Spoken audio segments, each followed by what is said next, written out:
Hello, welcome to today's episode of Faith Boosters on the Faith Movement TV. My name is Onomen Okoye. Now, today I'm going to be sharing with you three reasons why most faith confessions that we make as believers never come to pass. Three reasons why most faith confessions never work. Now, we notice every now and then, even sometimes in our personal lives, that will make some, strong words, strong faith confessions. You hear people say, I'll get married this year, I'll build a house this year, I'll buy a car this year. But at the end of the day, the year runs to an end, and most of those faith confessions, they never materialize in reality. Now the question is it that faith confession no more carry potent force? Is it that the word of God is not able to bring those confessions to reality? I don't think so.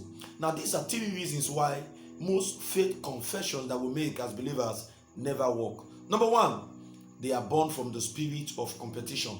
You see, faith is a spiritual force, and faith must be built on the word of God. When we make faith confession based on what we see in the life of others, such confessions may never become a physical reality. For example, someone bought a car and you say, I'm going to buy my own car this year. Someone got married, you say, I'm going to get married also this year. The truth of the matter is, those confessions are coming from the roots. The root of those confessions, rather, is the spirit of competition. And the spirit of competition is not faith. Faith must be coming from the revelation of God's word, from Rhema, from the word that the Lord has spoken to your spirit. So the first reason why most faith confessions never work is because they are coming from the spirit of competition. The second reason why most faith confessions that we make as believers never come to reality is because those faith confessions are not backed up with actions. Now, faith is a spiritual force, but we live in a material world. A physical world. That means that when you have spoken forth in faith, you provoke forces in the spirit. There's also a place that physical action has to come in. Apostle Paul once said, show me your faith without works, and I will show you my faith with works. So there's a place for faith, there's a place for action. For example, this year I must have a child, and I'm a married man, for example, and I refuse to get close to my wife.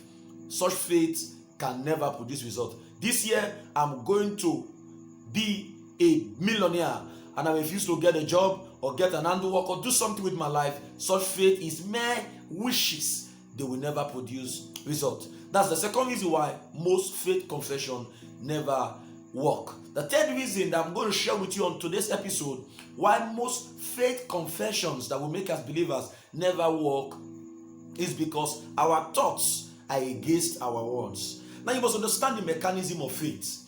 Every child of God, there are two channels of confession that we make in the presence of God. The first is in our tongue, the second is in our hearts. Now, if you study the scripture, you understand that the Lord is able to do exceedingly abundantly far above all that we ask or imagine. That means that our thoughts are voices in the spirit realm.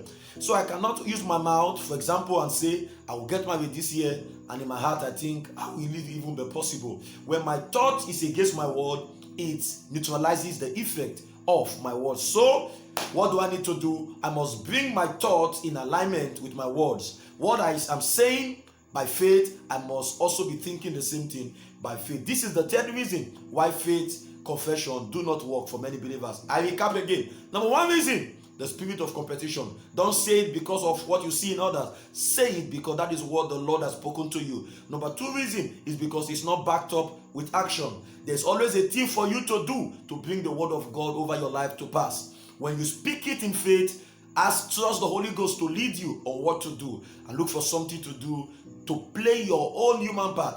And then number three, make sure your thoughts is brought into subjection to align with what your words are saying.